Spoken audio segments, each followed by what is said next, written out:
Shell Lubricants Philippines, Mr. Leo Mendoza. Alright!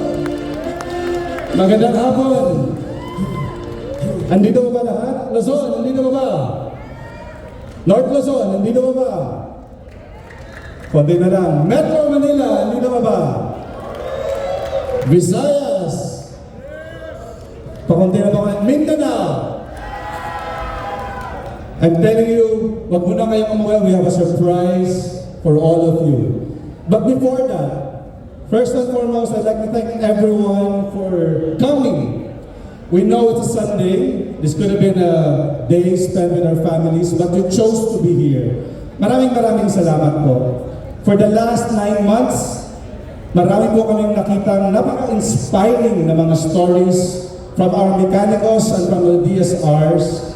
But I think the one message, the one emotion that resonates the most across all of us in so many levels is that of hope. Alam po natin, bilang mga Pilipino, na ang daming mga napakalungkot na mga nangyayari sa ating bansa ngayon. But when we think of the stories of our DSRs, when we think of the stories of our mechanicals, we can't help but feel hopeful. Marami sa atin na in our lifetime, I study po in our lifetime that for most Filipinos, the second most expensive asset that we'll ever own in our lifetime are the vehicles that we use for our livelihood. Be it for the cars or the motorcycles, for most Filipinos, and maybe for some, it is the most expensive asset they'll ever own. And who takes care of these assets? Who do you think takes care of these assets?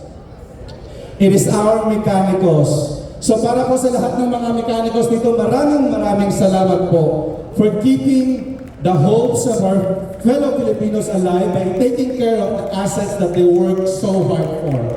Kayo po ang dahilan kung bakit maraming Pilipino ang patuloy na nagsisikap, at kayo po ang dahilan kung bakit roadworthy pa rin po ang mga gamit natin sa sakyan kahit gaano man kahirap ang buhay. Maraming salamat po. I would also like to thank the people behind these events. First and foremost, I'd like to thank Bike Night Asia, Sir Dennis, Sir Jeff. Maraming salamat po. Thank you for sharing your advocacy with us.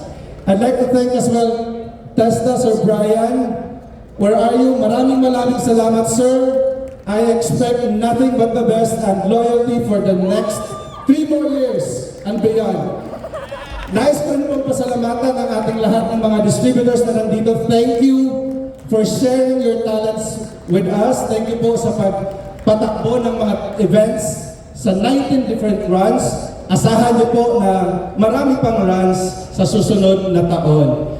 Lastly, I'd like to thank the Shell leads for doing this. From Shell Advance, Ma'am Jay, where are you?